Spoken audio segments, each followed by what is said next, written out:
The views expressed on the following broadcasts do not necessarily reflect those of KHLT, Take 12 Radio, or our affiliates. The opinions on this show should not be considered as medical, psychological, or professional advice and are those of the host, co-host, and guest. Take 12 Radio and KHLT Recovery Broadcasting are not affiliated with any particular 12-step fellowship. One day at a time with its failures and fears, with portion of pain and burden of care, we must meet.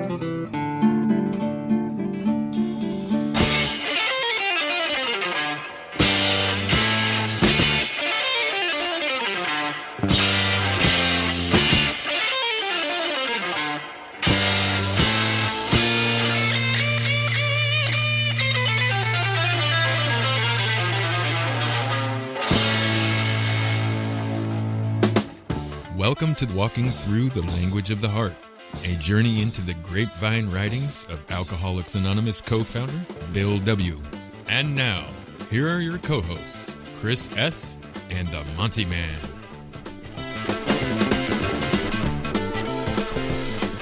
Well, greetings one and all. I dare say that the holidays are quickly upon us, coming upon us really quickly here at Walking Through the Language of the Heart. And whether you are on the West Coast or the East Coast with our good friend Chris S., they're coming, man. They are just around the corner. Can you believe it? Is it just me, or is it the older you get, the quicker these things come?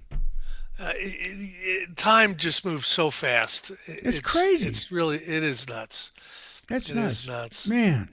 I just told the wife, I said, just leave the tree up. You know what I mean? Just leave it up. Oh, my goodness sakes. Well, welcome, folks, to Walking Through the Language of the Heart. This is episode 89. Wow. 89. What are we doing this week, buddy? All right, we're on page 334. We're in the it's not really the last section; it's section 3, and then there's the memorial articles, right? Right. But we're in the last section of numbered sections, which is from 58 to 70. What we're going to talk about tonight, we're going to probably do about 2/3 of this article, Monty. It's called "The Guidance of AA's World Affairs," and it was published in January of 1966. Which was quite a long time ago. But I think the last 10 years or so, Bill's involvement in AA was, being the elder statesman, being the person that was going to be helping to put a perspective around the growth and sustainability of Alcoholics Anonymous. What should we be paying attention to? He was so good at that. So I have a feeling some of that is going to be in this article, but let's go ahead and get started. All right. Speaking on behalf of AA's Board of Trustees, our devoted friend and chairman, Dr. Jack Norris, has called upon us to face a far-reaching responsibility. Future AA historians will no doubt record this occasion as a major turning point in the unfoldment of our well-loved fellowship. This is because we are now to reconsider and perhaps to recast the whole nature and composition of AA's future world leadership. As we meditate upon this long unresolved problem, it would be well to recall that in the affairs of new societies and of nations, the determination of their ultimate leadership has ever been a matter of crucial importance. This is the teaching of all human history. Oh, wow. What a statement. Yes, he is right. What a statement to say right now, right? Yeah, it's not really that important except except they're all human history. So AA historians, here's the funny thing, and Bill probably didn't realize this, but there's been an enormous amount of historical study on, say, the first 4 years of Alcoholics Anonymous. There's dozens of books on it. Mm-hmm. And when you're looking in the 1960s, I don't know one book that's doing a history on AA in the 1960s. Right. It just doesn't seem to have as much importance to anybody. Yeah. And Bill might have been been mistaken in thinking that there were gonna be real historical works, every decade having to do with AA. So Dr. Jack has specifically requested us of Alcoholics Anonymous at the level of our Board of Trustees to assume the primary role in the conduct of AA's world affairs.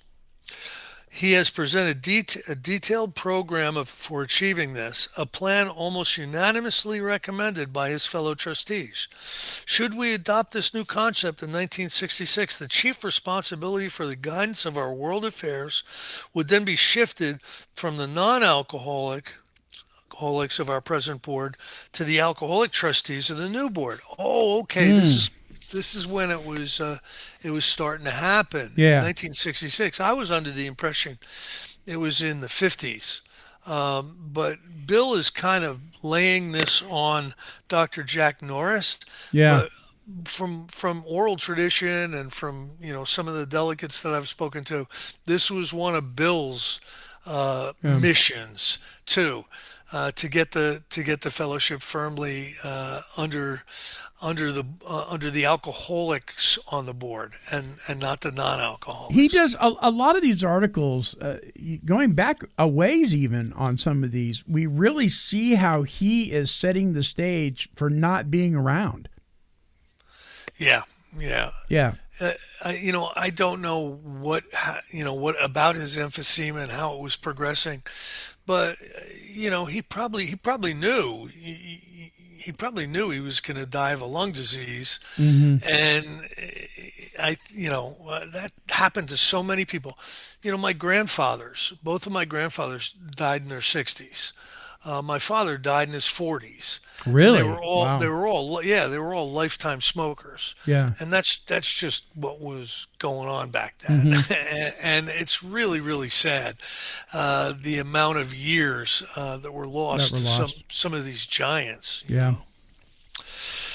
Our recast board would then be composed of 14 AA trustees and 7 non-alcoholic trustees. 7 of the AA members would be chosen from suitable areas in the United States and Canada on the basis of their AA leadership qualifications. The remaining 7 AAs would be selected on the basis of their several high standards of business, professional, and administrative skills. This would add up to a balanced board of 21 members, in which the AAs would function in a majority of 2-1. That would compare with our present board of 10 non-alcoholics and 9 AAs. The chief posts of the new board would be open to its AA members at any time such a change might be desirable. For practical reasons alone, the improved balance between the 3 classes of trustees should commend itself to us all. Again, he was a salesman. Yeah. Remember, he was a Wall Street guy. Yep. However, the trustees' plan as outlined by Dr. Jack has far greater implications than mere practicality. It carries deep spiritual values. It is a call to the highest of AA's responsibilities. In effect, it is also a declaration that AA has now evolved to such a point of stability and competence that it should no longer need to function under what has been since 1938 the symbol of protective custody by non-alcoholic friends. As you know, the present structure was created long ago, in a time when AA had but 3 groups and only 40 members. So he's admitting right there, Yeah. Right. that we are 100. Right? Yeah, He says that in the yeah, big book. yeah. No, you weren't 100. That's hilarious. That's hilarious. I spoke at a Celebrate Recovery meeting the other day, and I was talking about how Bill loved to, exaggerate a little bit, in the first 100, it was more like 40. And somebody looked at me sideways. I thought they were going to come out of their chair, like, "How dare you?" It's alchemath, Yeah, right. I understand it, don't you? Yeah, I totally understand it. You bet. Absolutely. Oh boy, it is worth pausing here to recall why our General Service Board was originally so constituted. For us of AA, the year 1938 was one of anguished uncertainty. There was no proof that alcoholics could stay sober indefinitely, nor was there convincing evidence that we had the emotional stability to look after ourselves even though sober. Besides, we had no public standing. People did not even know that we existed. Then, too, how many distant AA groups would think of sending their money contributions to a board of trustees composed wholly of New York alcoholics? This was the climate of fear and indecision that darkly overcast us in that early time. That's interesting. You know, he's admitting a few things here that they were worried about. Nevertheless, it had already become clear that our infant society would have to head up somewhere. At the top of our growing pyramid of membership, there would need to be erected a beacon light whose illumination might carry AA's message to those who still suffered from alcoholism. Lest one day its radiance be snuffed out by drinking relapses and irresponsibility, we felt sure that we dare not tend this lighthouse all by ourselves. Some kind of certain protection we must have. But what protection? The answer that we proposed in 1938 is now history. We requested carefully chosen non-alcoholic friends to become a majority of our projected fellowship, and we agreed to make this status legal. We further stipulated that traditionally there should always be a non-alcoholic chairman and likewise a non-alcoholic treasurer. I wonder Wow. why. Frankly, admitting that AA would absolutely have to have such a protectorate, we somberly estimated that should all the AA trustees get drunk, our board could nevertheless continue to function by reason of its non-alcoholic guardianship. That is really interesting, isn't it? So I have a thought here, and I think we do this sometimes. If the abuse of alcohol to the degree that the alcoholic abuses it is a symptom, and the real problem lies way deeper than that, just as somebody who is addicted to pornography or somebody who's addicted to narcotics or gambling, those are symptoms. They come with their own problems, obviously. But there's a much deeper issue going on, and that issue is really the same across the board. We have a God-shaped hole, and we're trying to fill it with everything else but that. So isn't it interesting, though, having known that, or maybe they didn't know that back then, it's like, well, let's make sure that the treasurer is not an alcoholic. Well, what made them think that dishonesty and, that the mishandling of funds is limited to just people who are alcoholics? Yeah, right. You know what I mean? So they call it the flying blind period, right? Yeah. And Bill Wilson was always the guy with the most time. And he, I believe that somewhere in the back of everyone's mind was, maybe the alcoholic can only stay sober a certain amount of time. And Bill was the guy who was the pioneer. And so relapse was such a fundamental experience for so many of these early alcoholics that maybe they really thought it would be a good idea to protect this thing called AA against it by having, the majority non-alcoholic trustees so that their vote can keep the thing going. Because there really wasn't any evidence of long-term sobriety like we see today, because they weren't new enough to actually experience that yet. Not wholesale sobriety, Bill. Right. Sobriety. No, you're absolutely right. Yeah. Interesting. Happily, we can now smile at all these excessive fears and elaborate precautions.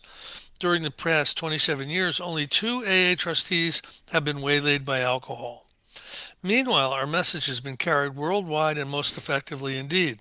It is probably no exaggeration to estimate that one half of our present membership and much of our remarkable unity has been due in large measure to the efforts of AA World servants, both on the Board of Trustees and in the General Service Office.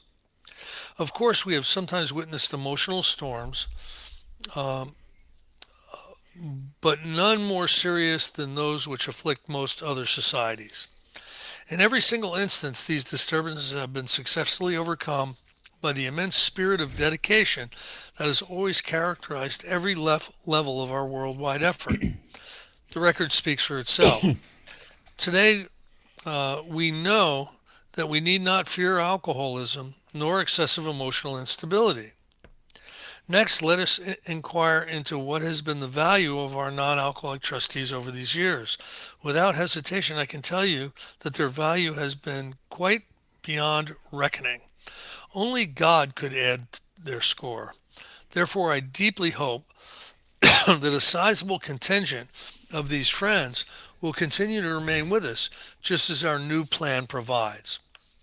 In the days when AA was unknown, it was the non-alcoholic trustees who held up our hands before the general public.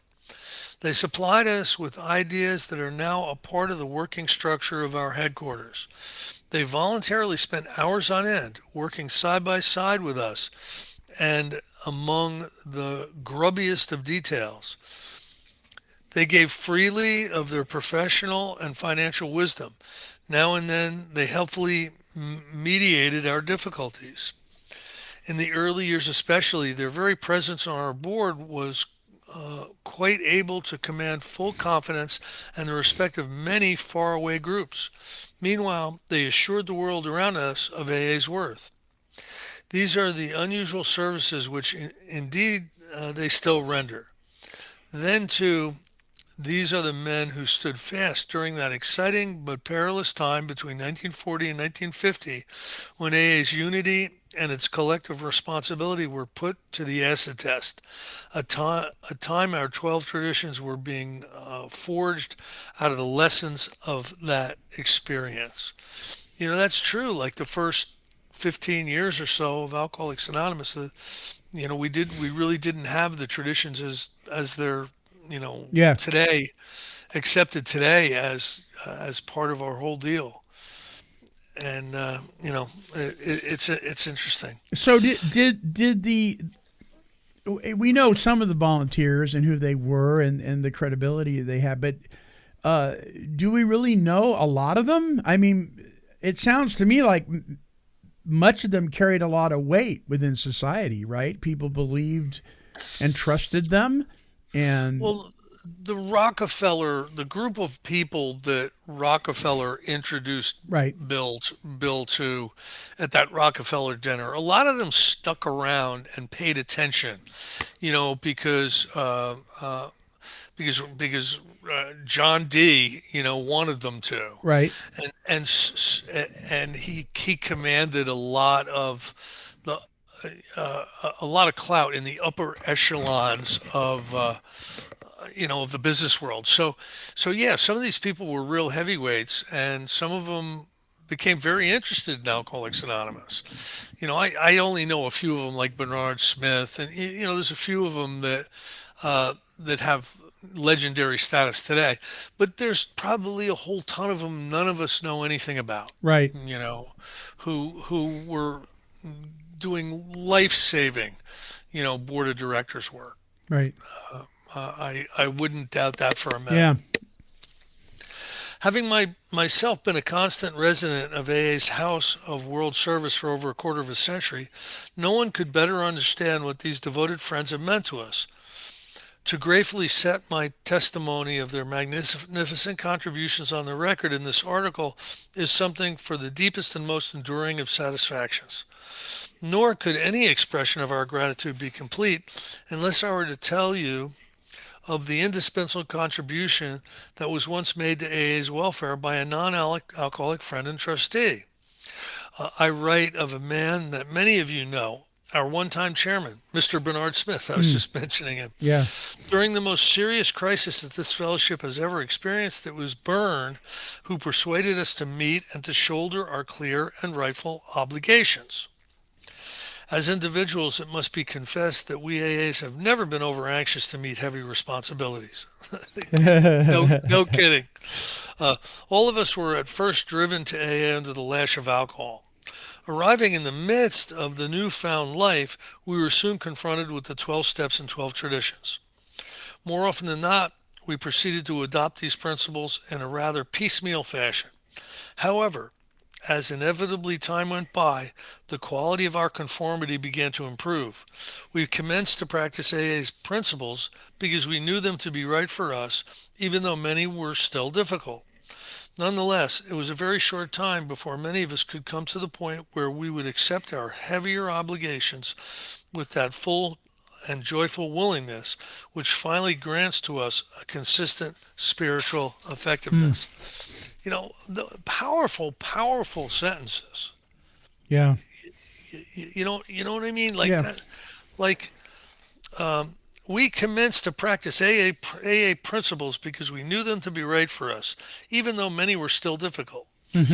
It was a very long time before many of us could come to the point where we would accept our heavier obligations with that full and joyful willingness, which finally grants to us a consistent spiritual effectiveness.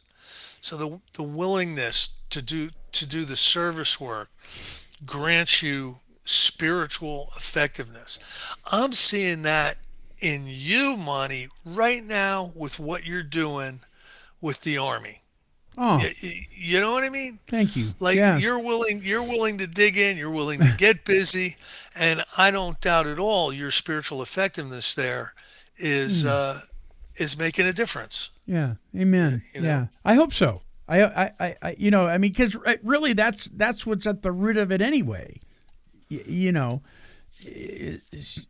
most important thing a person can do, I believe, that has made a connection with the creator of the universe is to help somebody else make the same connection.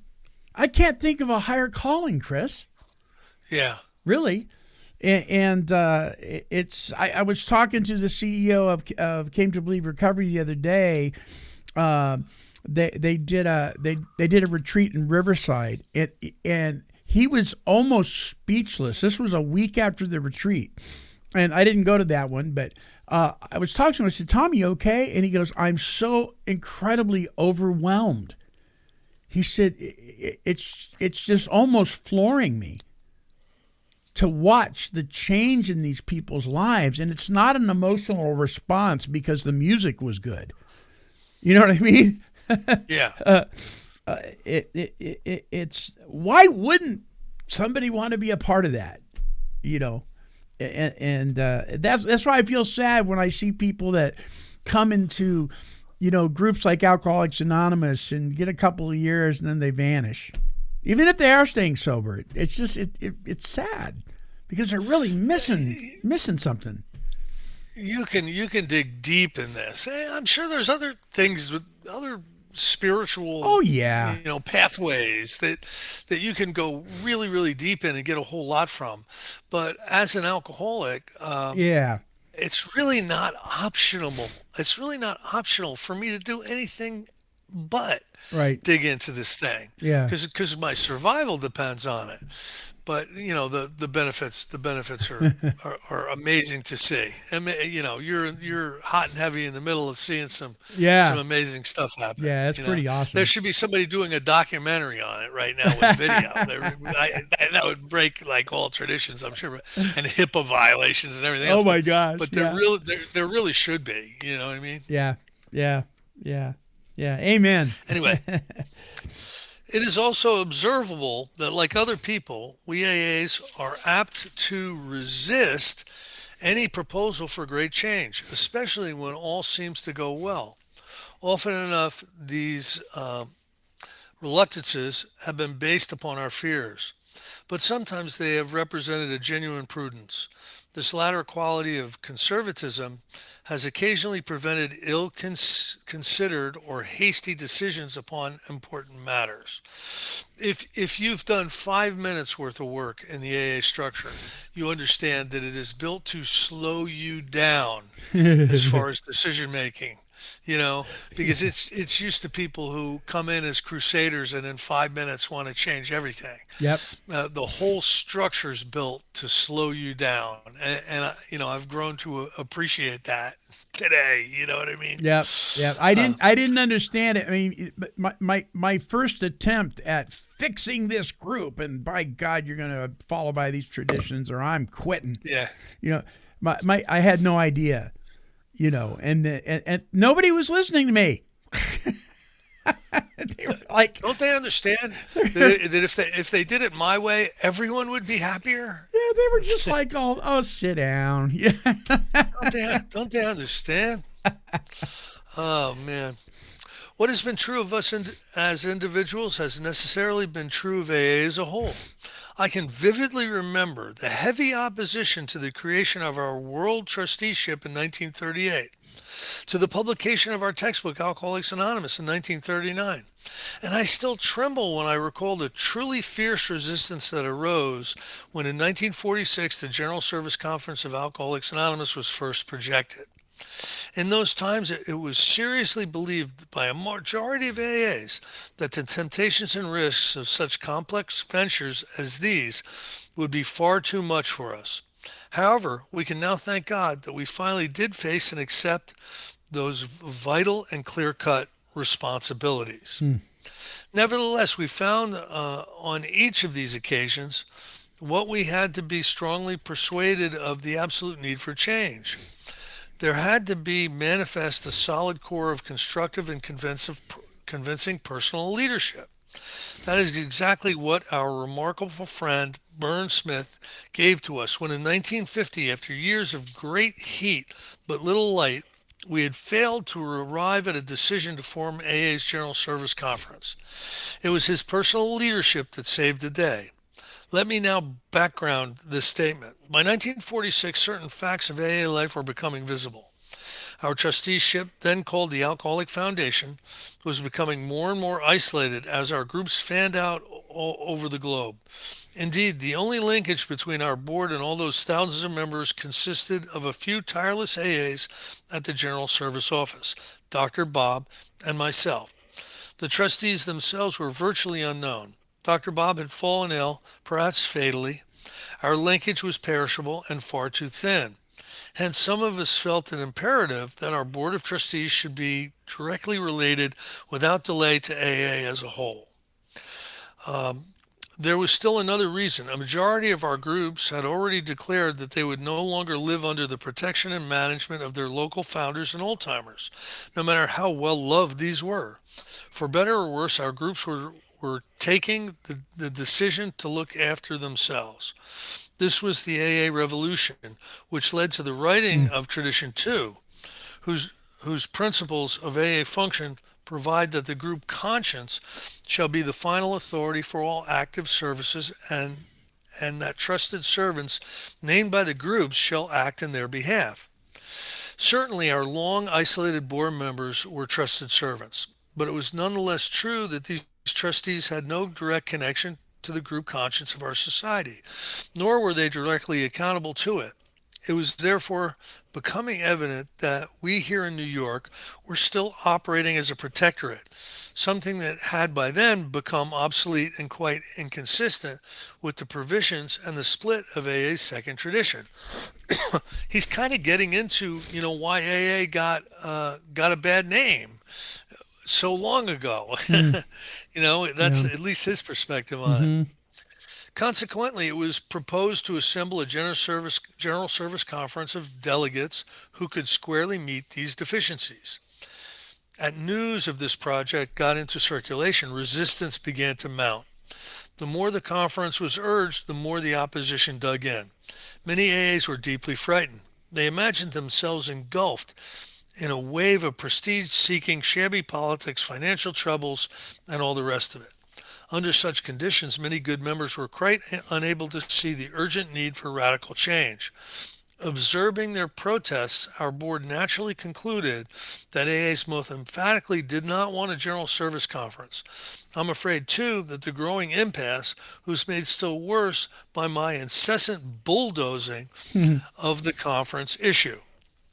Then Bern Smith came upon the scene. With matchless diplomacy and tact, he began to point out that the actual risk of the conference venture was, in his belief, far less than the risk of doing nothing at all, a policy which he thought would in the future result in a collapse or certainly a grievous impairment of AA at its very heart of service. He deeply felt that we must not risk risk such a debacle at our headquarters, a calamity from which we might never recover.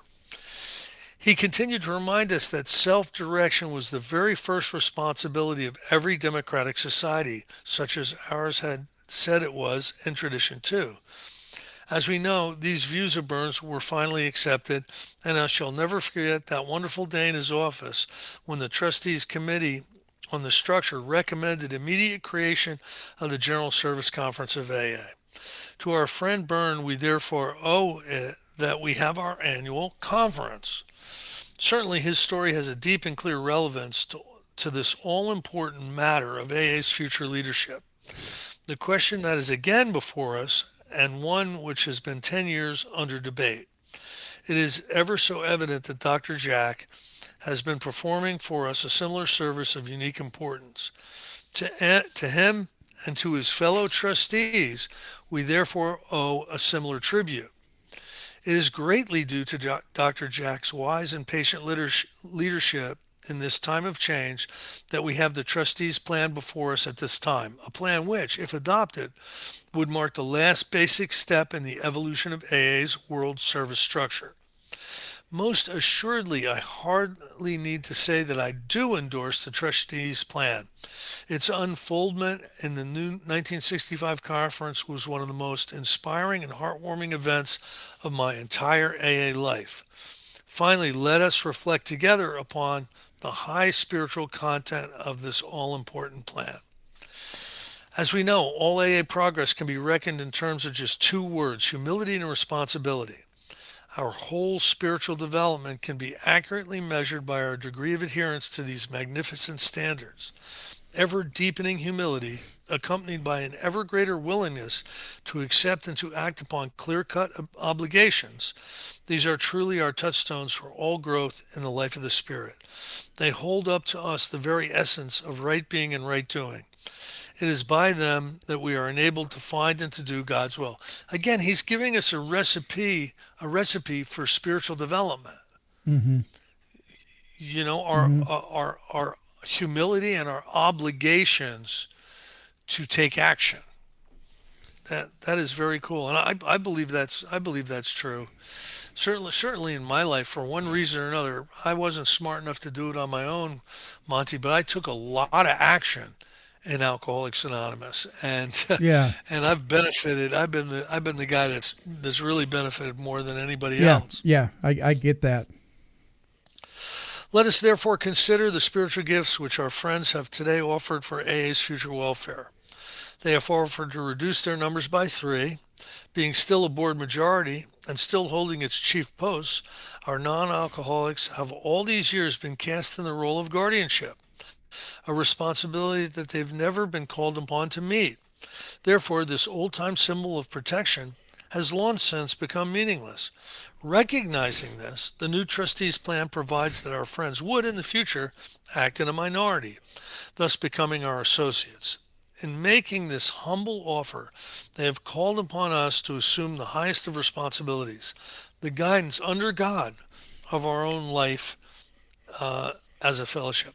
I really wonder what the truth is as far as who was really lobbying for this, who really wanted this, who really didn't want this. Mm-hmm. Because I've learned enough about Bill Wilson's writings to know he's not above exaggerating, and he's not above Right. painting a nicer picture Than what it was.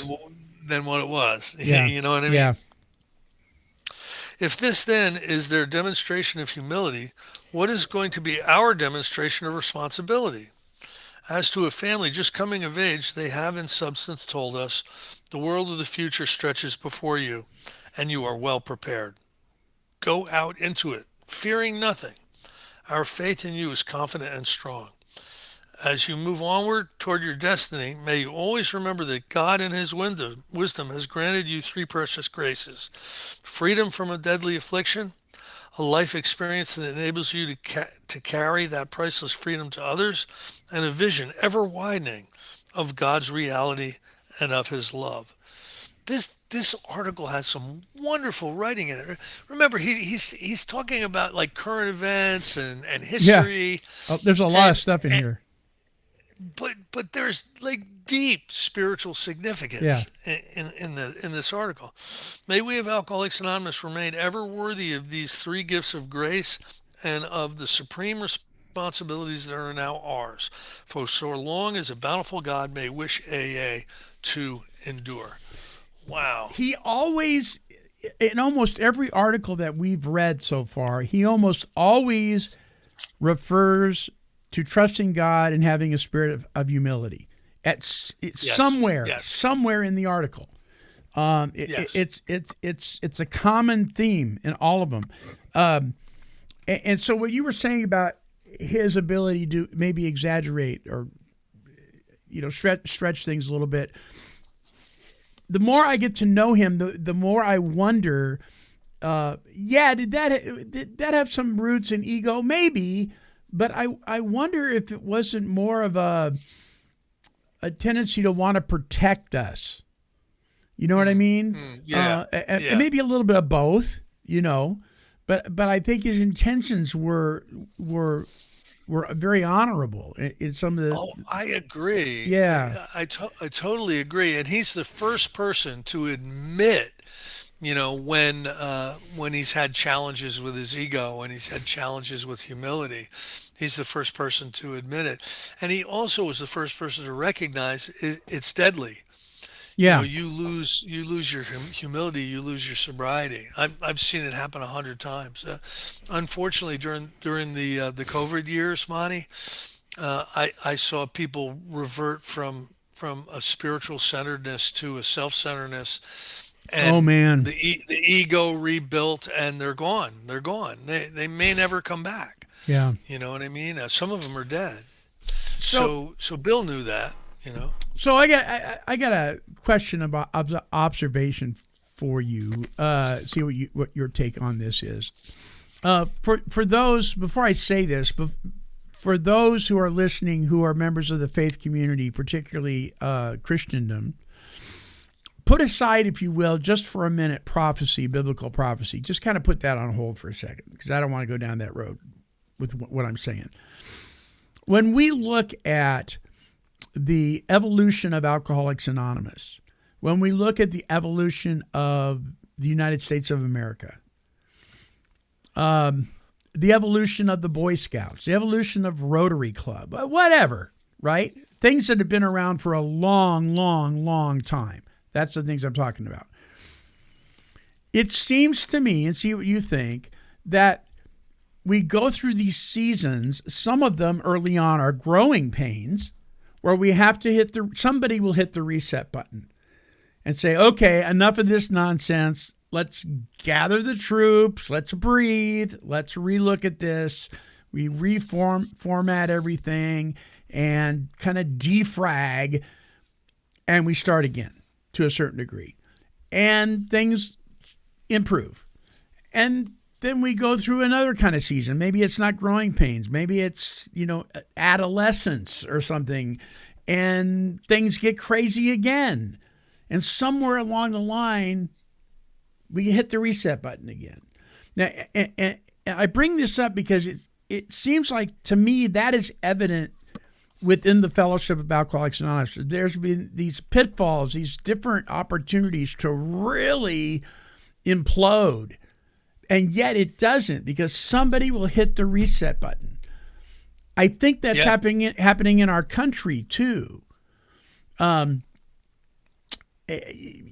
That's why I wanted to put the prophecy thing aside, because I know what some people are saying. Things are going to have to be the way they are. They got to get worse before they get better. Blah blah blah blah blah. But just without thinking about that stuff, it just seems to me like this is the nature of man, right? I mean, we get to a point where we've had it even with ourselves, and we go, okay, that's it, I surrender, and we hit the reset button. Do you think that's what's going on within the Fellowship of Alcoholics Anonymous, even with this plain language big book thing? I do.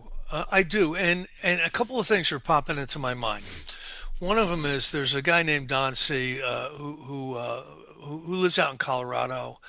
I've been paying attention to his work for a long time now, and he likens recovery as a circle. A lot of traditional First Nation spirituality has to do has to do with the circle of life, and he sees one's recovery in seasons. So, it's the season of winter, of really tough times. And then you get sober, and then there's a spring, and then there's a summer, and then there's a fall. And then you're back into winter again. And it's like a cycle, like you're talking about, Yeah. longer term kind of cycles,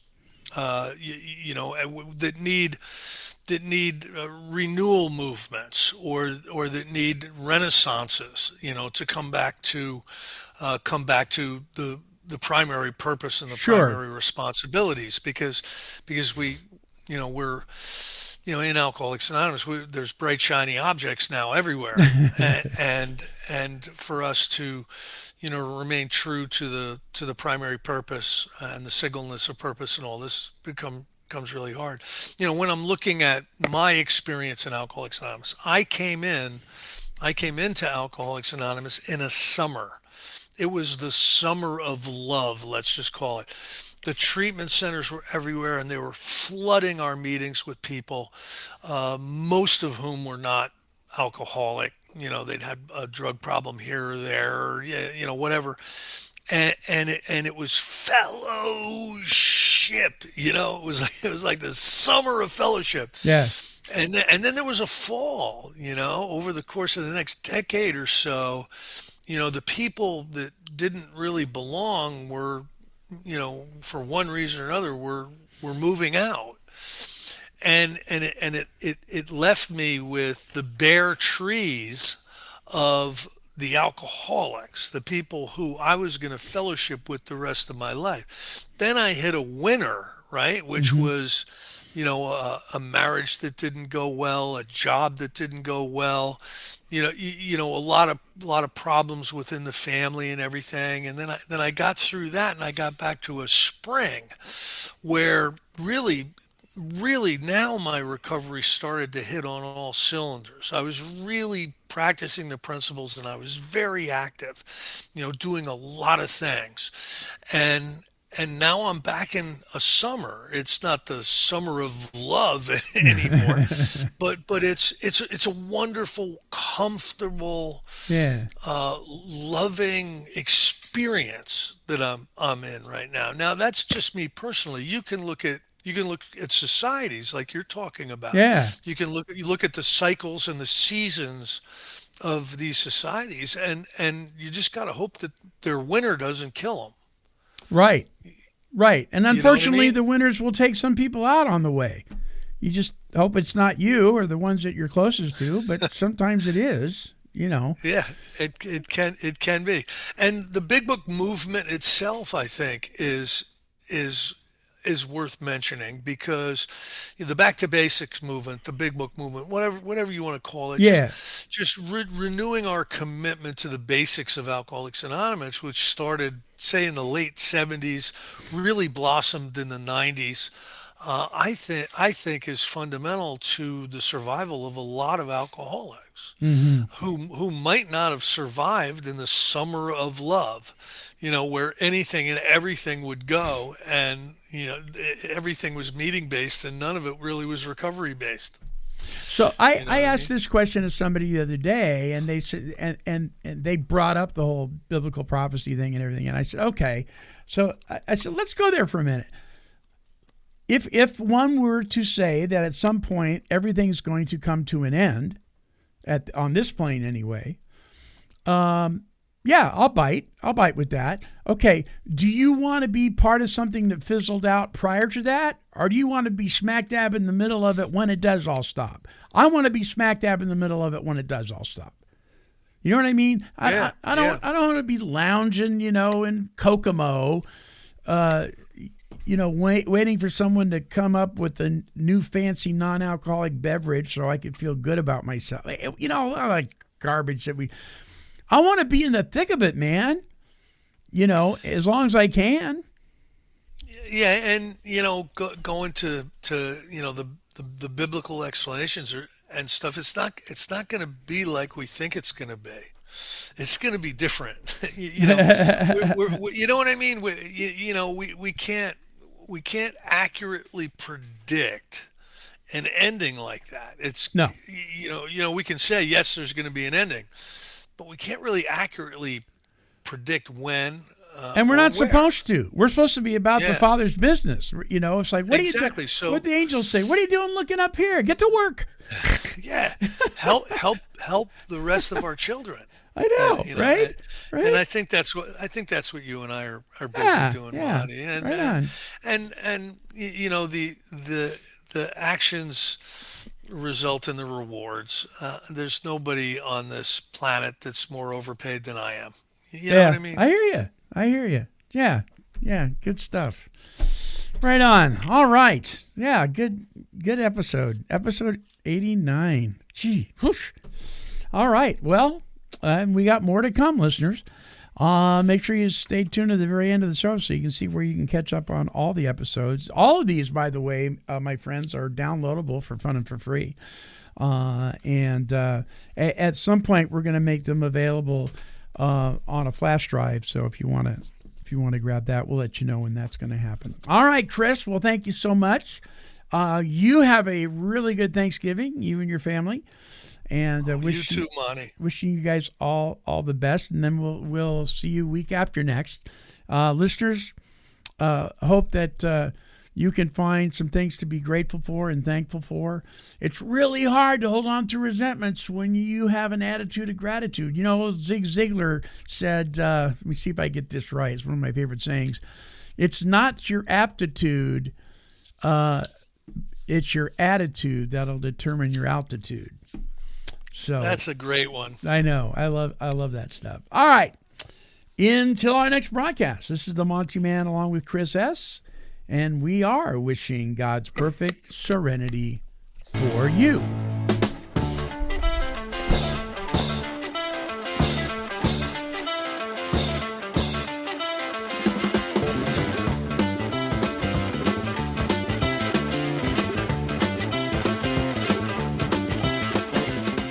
For more recovery workshops with Chris S. and the Monty Man, visit our website at take12radio.com and click on the Recovery Workshops banner.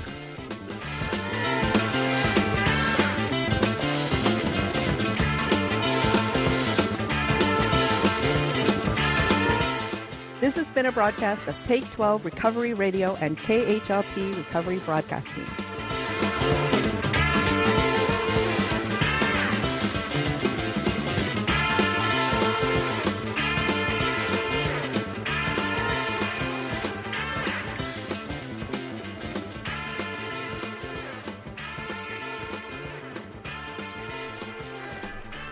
This has been a Chicken and a Pig production. Kitty, kitty, kitty, kitty. Meow, meow, meow. Woof, woof.